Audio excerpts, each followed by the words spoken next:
disgusting. How do you dip such a huge thing in chocolate?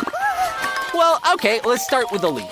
It looks disgusting even when covered in chocolate. Well, it still tastes awful. Well, we'll have to dip the whole celery in chocolate at once to finish it off faster. Mia, you need to gather all your strength and swallow everything as soon as possible. Mia feels like a cow eating grass on a meadow.